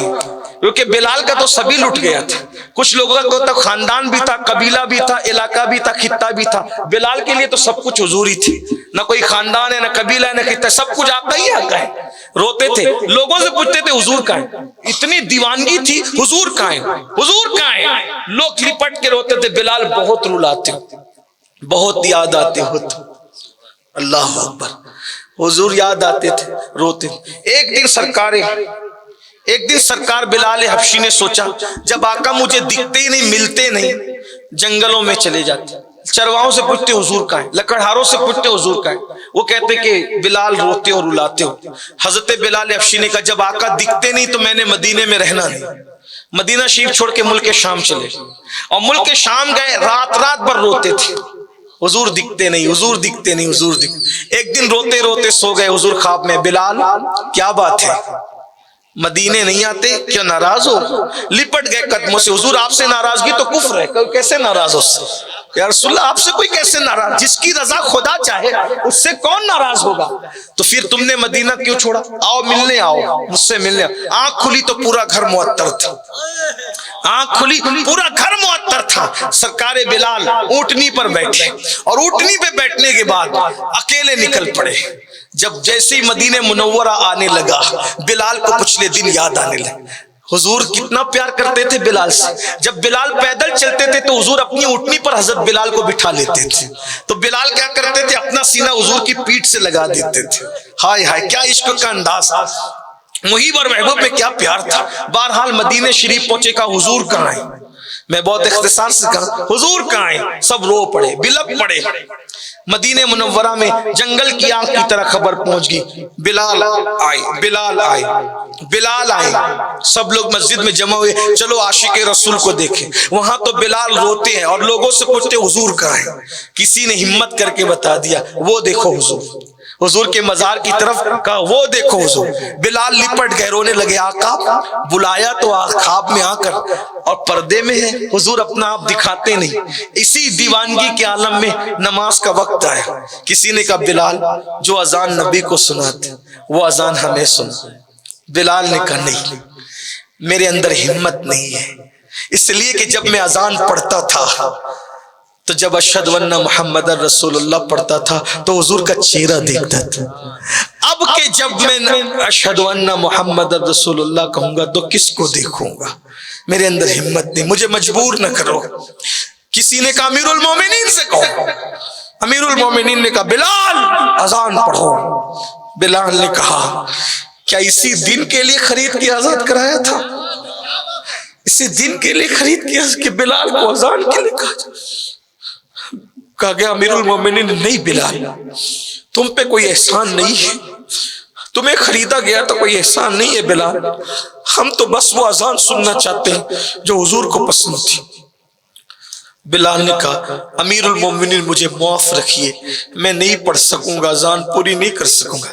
پھر کسی نے کہا ایک کام کرو, یہ سب کی بات کاٹ دیں گے, لیکن دو ہستیاں ایسی ہیں جن کی بات یہ نہیں کاٹ سکتے. جاؤ شہزادوں کو لے کر کے آؤ, حسنین کریمین کو لے کر کے آؤ. حجرہ سیدہ سے جب شہزادوں کو لایا گیا, ایک سینے تک مشابہ تھے, ایک پیروں تک مشابہ تھے. دونوں کو دیکھ کر تصویر مصطفیٰ بنتی تھی. بلال کے سامنے حضور کی تصویر آ گئی, شہزادوں کو لپٹا لیا. شہزادوں نے ہاتھ پکڑ کے کہا چچا بلال ذرا وہ اذان سناؤ نا جو نانا کو سناتے تھے. بلال نے کہا سب کی بات کاٹ دوں گا, آپ لوگوں کی نہیں, کیونکہ انہی کانوں نے سنا تھا کہ جس نے میرے حسنین کا دل دکھایا اس نے مجھ محمد کا دل دکھایا. بلال چبوترے پہ چڑھ گئے, اذان شروع کی, اور اشہد ان محمد رسول اللہ پر جب پہنچے چیخیں نکل گئی اصحاب کی. پردہ دار خواتین مسجد میں آ گئی, ننھے ننھے بچے ماں سے کہتے ماں مؤذن آ گئے, کیا امام بھی آئے؟ چیخ نکل گئی. جب اشہد ان محمد رسول اللہ پر پہنچے تو بلال اپنی عادت کے مطابق اس جگہ پر دیکھتے جہاں حضور بیٹھا کرتے تھے, اس جگہ کو خالی پایا, برداشت نہ کر سکے, بے ہوش ہو کے زمین پہ گر گئے. ہوش آیا, کسی سے کوئی بات نہیں کی, مدینہ منورہ چلے. مدینہ منورہ سے ملک شام چلے گئے. پوری زندگی رونے میں گزاری, اور اسی دکھ میں اسی غم میں دنیا سے کچھ کر گئے. کبھی نہیں ہنسے, کبھی نہیں مسکرائے, لیکن جس دن موت آنے والی تھی بیوی نے کہا ہائے غم, ہائے غم. بیوی کا چپ, کہے کا غم, ارے اب تو خوشی کا دن آیا, کیونکہ یار کے دید کا دن آیا. ادھر رو نکلے گی, ادھر یار کا دیدار وسیم. یہ عشق والوں کی شان. میرے امام کہتے ہیں جان تو جاتے ہی جائے گی قیامت یہ ہے. اب یہاں مرنے پہ ٹھہرائے نظار. رونے والوں کی داستان اتنی یاد آ رہی ہے لیکن بات ختم کرتے کہیں تو ختم کرنا پڑے گا. دیندار بننا ہے تو حضور کے قریب آؤ. وہ یہودی کا ننھا سا بچہ روتا ہے روتا ہے روتا ہے. باپ کہتا ہے کیا ہوا؟ آخر کار کوئی دوا اثر نہیں کی, کوئی دوا اثر نہیں کی. ایک دن باپ نے اپنے بیٹے کو جب دیکھا کہ دبلا پتلا سوکھ کے کانٹا ہو گیا تو بیٹے کو بیٹھے بیٹھے باپ دیکھ رہا تھا اور رو رہا تھا. کہتا تھا کاش میں تجھے شادی کا دولہا بناتا, لیکن تیری طبیعت دیکھ کے مجھے لگتا ہے کہ میں تجھے اب کھو دوں گا, ایک لوتے بیٹے کو کھو دوں گا. عشق کہاں لے جاتا ہے. میں آپ سب کو کہتا ہوں ہیرو سے, ہیروئن سے, کرکٹر سے, اداکاروں سے, پیسوں سے, دولت سے, گناہوں سے, گناہ کے اڈوں سے, رشوت سے محبت کرنے والوں کتنی گندی محبت میں ڈوب گئے. کتنی پاکیزہ محبت خدا نے ہمیں دی تھی, ہم کتنی گندگی کی طرف چلے گئے. یہودی کا ننھا سا بچہ سوکھ کر عشق میں کانٹا ہو گیا ہے. باپ کہتا ہے ہائے ہائے میرا بچہ گیا. تو ڈرتے ڈرتے بچے نے کہا بابا مجھے بیماری کیا ہے بتاؤں, مجھے بتاؤں بیماری کیا ہے, میری بات مانو گے بابا؟ کہا بیٹا آج تو جو کہے گا مان لیں, میری مانگ پوری کرو گے بابا؟ بیٹا اگر پوری عزت دولت داؤں پہ لگانی پڑی تو لگا دیں گے, تیری مانگ پوری کریں گے. بول. کہا بابا میں مریض عشق ہوں, بابا میں مریض عشق ہوں. یہ کہہ کے پھوٹ پھوٹ کے رونے لگا. میرا محبوب ہے جس کی زیارت سے آپ نے روک دیا, بس یہی بیماری ہے, یہی میرا روگ ہے کہ آپ نے مجھے روک دیا. بابا کوئی دوا کی ضرورت نہ تھی اگر مجھے آپ میرے محبوب سے ملاتے, لیکن اب وہ تو وقت بھی چلا گیا. بس اتنا ہے میں چند گھڑیوں کا مہمان ہوں بابا, بس میں اب چند ساتیں جیوں گا. ایک آخری تمنا ہے میرے محبوب کو اطلاع کر دو, وہ مجھے دیکھنے آئے, میں ان کو دیکھ لوں پھر مر جاؤں, میرا قصہ ختم ہو جائے. باپ نے کہا تیرا محبوب کون ہے؟ کہا آمینہ کا لال عبداللہ کا لگتے جگر, وہ منموہنی صورت والا آقا, کالیاں زلف والا آقا. میرے امام کہتے لکا بدر فی الوجہ الاجمل, حضور کا چہرہ کیسے تھا؟ لکا بدر فی الوجہ الاجمل خط حال ماہ زلف ابر اجل, تورے چندن چندرو کنو, تورے چندن چندرو پرو کنڈل, رحمت کی بھرن برسا جانا, لم یاتی نظیرو کفی نظرین مثلے تو نشد پیدا جانا, جگ راج کو تاج تو رے سر سوہے, ہے تجھ کو شہیدو سرا جانا. وہ کمال حسن حضور ہے کہ گمان نقص جہاں نہیں, یہی پھول خار سے دور ہے, یہی شمع ہے کہ دھواں نہیں.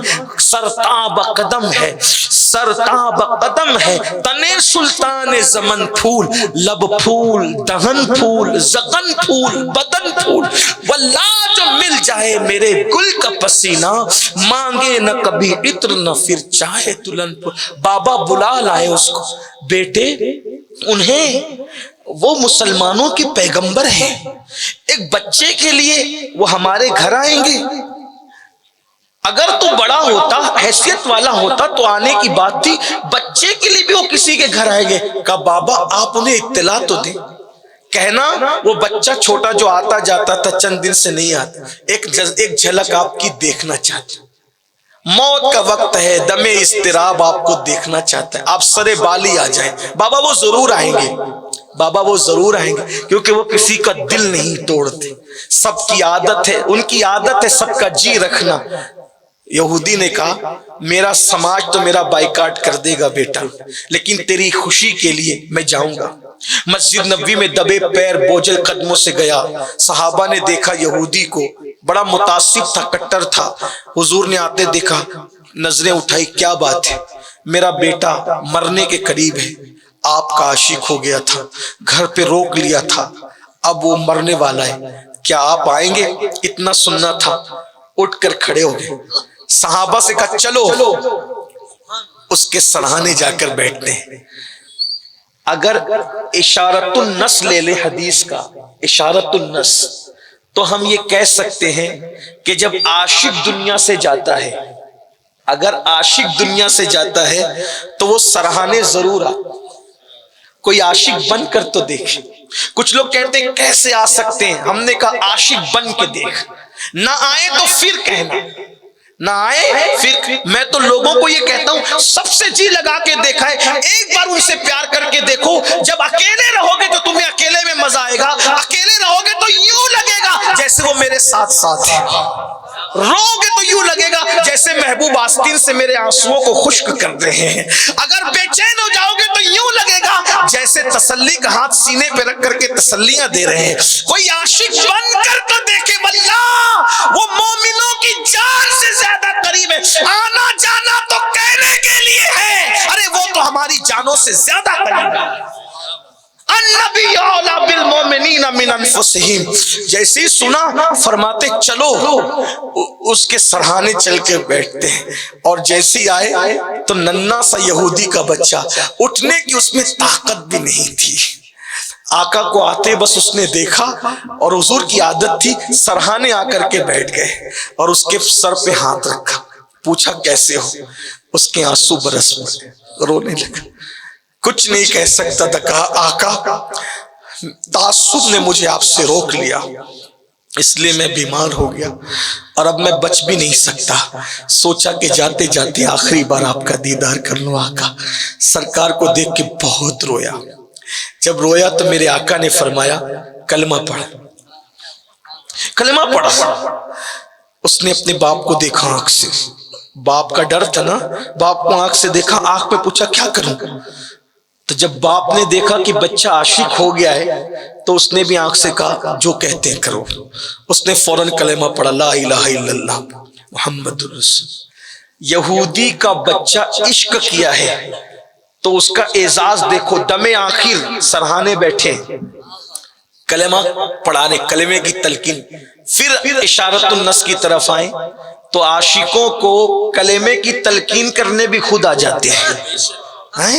عاشق کا مقام کیا ہے، کیا منزل ہے؟ لوگ موت کو سوچ رہے کیا ہے، لیکن عاشق کی موت ہی کیا ہے. سر پہ ہاتھ رکھ کر کلمہ پڑھایا. کلمہ پڑھا اور کلمہ پڑھنے کے بعد کہا اچھا ہم چلتے ہیں. جیسی گھر کے باہر نکلے کسی نے آ کے کہا یا رسول اللہ اس کا انتقال ہو گیا. یعنی کہ ایک ایسا مسلمان آپ پیش کر سکتے ہیں جس نے ابھی تک نہ نماز پڑھی، نہ روزہ رکھا، نہ زکوٰۃ دی، نہ حج کیا، نہ سبحان اللہ کا، نہ الحمدللہ کا، نہ اللہ اکبر کا. یعنی کہ یہ ایسا مسلمان ہے ادھر کلمہ پڑھا ادھر مر گیا، انتقال ہو گیا، لیکن تھا عاشق. نہ نماز، اس کو موقع ہی نہیں ملا، نماز کا ٹائم ہی نہیں آیا، روزے کا ٹائم ہی نہیں آیا، حج کا ٹائم نہیں ملا، زکوٰۃ کا ٹائم نہیں آیا، بس کلمہ پڑھا دنیا سے چلا گیا. لیکن عاشق تھا. شان کیا ہوئی؟ جیسی کا حضور اس کا وصال ہو گیا، وصال ہو گیا. اچھا اس کے باپ سے پوچھو کیا کرنا ہے. اس کے باپ کے پاس صحابہ گئے، کہا تمہارے بچے کا انتقال ہو گیا، کرنا کیا ہے؟ اس نے کہا ہم یہودی لوگ ہیں، میرا سماج مجھے مجبور کرے گا، ایک کام کرو یہ کلمہ پڑھ کے مسلمان ہو گیا تھا، تمہاری امانت تم لے جاؤ، تم کو جو کرنا ہے کرو. صحابہ نے لاش کو اٹھا کے کہا یا رسول اللہ اس کے باپ نے تو یہ لاش دے دی، کہا جو چاہو کرو. کیا کریں؟ حضور علیہ السلام نے فرمایا اس کا جنازہ میرے گھر سے اٹھے گا.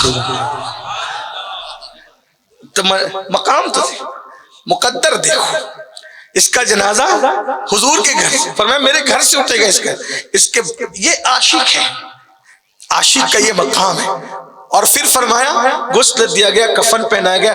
جب جنازہ اٹھا ہے تو صحابہ کہتے ہیں، رئیس الکلام علامہ ارشد القادری لکھتے ہیں کہ حضور علیہ السلام جنازے میں جب چل رہے تھے تو انگلیاں رکھ کر چلتے ہیں. انگلیاں اس بچے کے، یہودی کے بچے کے جنازے. صحابہ نے پوچھا حضور ایسے کیوں چل رہے ہیں، حضور ایسے کیوں؟ فرمایا اس کے جنازے میں آسمان سے اتنے فرشتے آئے ہیں کہ مدینے کی زمین تنگ ہو گئی ہے اور اب پیر رکھنے کے لیے جگہ نہیں ہے، اس لیے میں پیر نہیں رکھ رہا ہوں تو انگلیاں رکھ کر کے چل رہا ہوں. اور پھر جب جنت البقیع میں جنازہ پہنچا تو چونکہ اس کا باپ بھی، بھائی بھی، گھر والا کوئی نہیں تھا، صحابہ نے اس کی آقا گھر والے قبر میں اترتے ہیں، اس کی قبر میں کس کو اتارا جائے؟ آقا فرماتے ہیں میں خود اتروں گا. ہائے ہائے.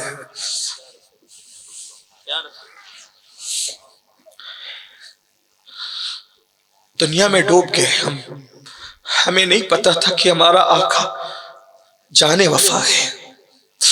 لوگ کہتے ہیں حضور قبر میں آئیں گے، ہم کہتے ہیں عاشق بن کے دیکھ، وہ تو تیرے جنازے میں بھی آئیں گے، تیرے سرہانے بھی آئیں گے. تو قبر میں بعد میں اتارا جائے گا، وہ تجھے قبر میں اتارنے بھی آئیں گے. وہ کسی اور کا ہوگا جو مر کے مٹی میں مل گیا. یہ میرا آقا میری جان سے زیادہ قریب ہے، میری جان سے. میں نے وفا نہ کی، میں وفا کرنے میں ناکام ہوا. میں نے سب سے وفا کی، ان سے وفا نہ کی. میں نے تو نیند سے تک وفا کی، مجھے نیند کا خیال ہے، ان کا خیال ہے. مجھے بچوں کے مستقبل کا خیال ہے، ان کا خیال ہے. مجھے تو ماں باپ کا خیال ہے، ان کا خیال. مجھے تو بے وفا دنیا کا خیال، ان کا خیال. کیسے آقا ہے؟ ایک بچہ ہی تو ہے لیکن عشق سچا ہے اس کا. آقا فرماتے ہیں میں خود اتروں گا. اور آقا جب قبر میں اترے ہیں تو حضور پسینے پسینے ہوئے جاتے ہیں. علامہ ارشد لکھتے ہیں حضور پسینے پسینے ہوئے جاتے ہیں. اور پسینہ جب آتا ہے تو اس کے کفن پہ گرتے ہیں. دلہن کو پسینہ دے کر نسلیں مہکائی تھی، عاشق کے کفن میں پسینہ. کیا خوش نصیب تھا. کوئی کفن میں کچھ لے جانا ہے، کسی نے کچھ لے جانا ہے. یہودی کا بچہ ہو کر مقدر کیا لایا ہے. حضور کے پسینے کے قطرے اس نے کفن میں لے جانا ہے. جب اس پہ قبر پہ مٹی ڈال دی گئی تو صحابہ نے پوچھا آقا آپ پسینے پسینے ہو رہے تھے قبر میں؟ سرکار فرمایا کہ حوران جنت کی ایسی بھیڑ لگی تھی کہ میں ان کو ہٹاتے ہٹاتے پسینے پسینے ہو گئے. بہشت کی حوریں اس کی قبر میں اتنی آ گئی تھی، دوڑ رہی تھی کہ میں ان کو ہٹاتے ہٹاتے پسینے پسینے ہو گیا. یہ ہے عشق کی داستان، عاشقوں کا مقام. آؤ کب تک گناہ کرتے رہو گے؟ کب تک عورتوں پر پاپ کی نظریں ڈالو گے؟ کب تک زنا کرو گے؟ کب تک دنیا کی محبت میں نشے میں ڈوبو گے؟ توبہ کرو، پلٹو اور حضور سے عرض کرو یا رسول اللہ بہت دور ہو گیا تھا آپ سے، آج آپ سے معافی مانگو. اچھا حضور سے معافی مانگنے کے لیے مدینہ منورہ تک جانا یہ ہر عاشق کے لیے، اللہ اکبر، ہر عاشق کے لیے ممکن نہیں ہے. اگر بلا لے تو کرم کی بات ہے، لیکن ہر عاشق جا سکتا. یہ اسباب بھی تو چاہیے. لیکن ایک بات کو جانا ہر ایک کے لیے ممکن نہیں ہے، لیکن وہ تو ہماری جان سے زیادہ قریب ہے نا. گردن جھکا کے تصور کرو، پھر آپ کی اور ان کی بات ہو جائے گی. آپ ان سے معافی مانگو، یقین پیدا کرو، ان سے معافی مانگو، انہیں راضی کرو اور کہو حضور اب آپ کو چھوڑ کے کہیں نہیں جاؤں، آپ ہی کہو کہ رہ جاؤں گا. جھوٹ سے آپ کو تکلیف ہوتی ہے نا، مر جاؤں گا جھوٹ نہیں بولوں. جھوٹی قسم سے آپ ناراض ہوتے ہیں نا، آج کے بعد میں جھوٹی قسم نہیں کھاؤں گا. سود کے دندے سے آپ کو ناراضگی ہے نا، میں چھوڑ دوں گا، فاقہ کر لوں گا، حرام نہیں کھاؤں گا. کیونکہ سور کھانا جتنا برا ہے اس سے زیادہ سود کھانا برا ہے. کیونکہ سور بھی حرام ہے، سود بھی حرام ہے، مگر سور کھانے والوں کے لیے اللہ نے اعلان جنگ نہیں کیا، مگر سود کھانے والوں کے لیے اللہ نے جنگ کا اعلان کیا. اس لیے میں آج کے بعد سود کو ہاتھ نہیں لگاؤں گا، حرام کو ہاتھ نہیں لگاؤں گا، رشوت کو ہاتھ نہیں لگاؤں گا، نشے کی کسی چیز کو ہاتھ نہیں لگاؤں گا. یا رسول اللہ میں صرف آپ کا بن کے رہ جاؤں گا. پھر دیکھنا دنیا غلامی نہ کرے تو پھر کہنا. میں چیلنج کے ساتھ بات کرنے کا عادی نہیں، لیکن جذب مصطفیٰ موئے مبارک شریف موجود ہے، اس کے پڑوس میں بیٹھا ہوں. جس دن تم سچے دیندار بن جاؤ گے، دنیا تمہارے قدموں میں غلام بن کر کے نہ جھکے تو کہہ دینا بڑے بڑے سرمایہ دار، بڑے بڑے حاکم، بڑے بڑے مالدار، بڑے بڑے بادشاہ اگر تمہارے قدموں میں نہ جھکے تو کہہ دینا دین کی اہمیت سمجھو، دین کے قریب آؤ، گناہ سے توبہ کرو. سنی دعوت اسلامی یہ عشق مصطفیٰ کی ایک عالمگیر تحریک ہے. اس تحریک کا مقصد نہ اوٹ ہے، نہ نوٹ ہے، نہ سیاست ہے، نہ ریاست ہے. اس تحریک کا مقصد ہے قوم کو عاشق رسول بنایا جائے، قوم کو دیندار بنایا جائے، بھٹکے ہوئے آہو کو پھر سوئے حرم لے جایا جائے، سینوں میں عشق مصطفیٰ کی شمع جلائی جائے. آپ سنی دعوت اسلامی سے جڑیے، اپنے علاقوں میں سنی دعوت اسلامی کا کام شروع کیجئے، اس لیے کہ اس تحریک کا ایک مقصد ہے عشق رسول، عشق رسول اور عشق رسول. زندگی کو انجوائے کرنا ہے تو سچے عاشق بنیے اور دوسروں کو عاشق رسول بنائیے. خود گناہوں سے توبہ کیجئے اور دوسروں کو گناہوں سے توبہ کی دعوت دیجئے. خود نیک بنیے، دوسروں کو نیک بنائیے، اس لیے کہ عشق وہ ہے، ہو نہ یہ پھول تو بلبل کا ترنم بھی نہ ہو، چمن دہر میں کلیوں کا تبسم بھی نہ ہو نہ ساقی تو پھر میں بھی نہ ہو، خم بھی نہ ہو، خیمہ افلاک کا استادہ اسی نام سے ہے، بزم ہستی تپش آمادہ اسی نام سے ہے، قوت عشق سے ہر پست کو بالا کر دے، دہر میں اسم محمد سے اجالا کر دے، کی محمد سے وفا تو نے تو ہم تیرے ہیں، یہ جہاں چیز ہے کیا لوح و قلم تیرے ہیں، آئیے عشق رسول کی راہ کے مسافر بنے، جہاں بیٹھ جاؤ گے منزل خود چل کر کے آئے گی۔ اللہ تعالیٰ سب سے پہلے مجھے آپ سب کو عمل کی توفیق دے، گفتگو کے درمیان کوئی غلطی ہو تو اللہ پاک معاف فرمائے، وما علینا الا البلاغ۔ السلام علیکم ورحمۃ اللہ وبرکاتہ۔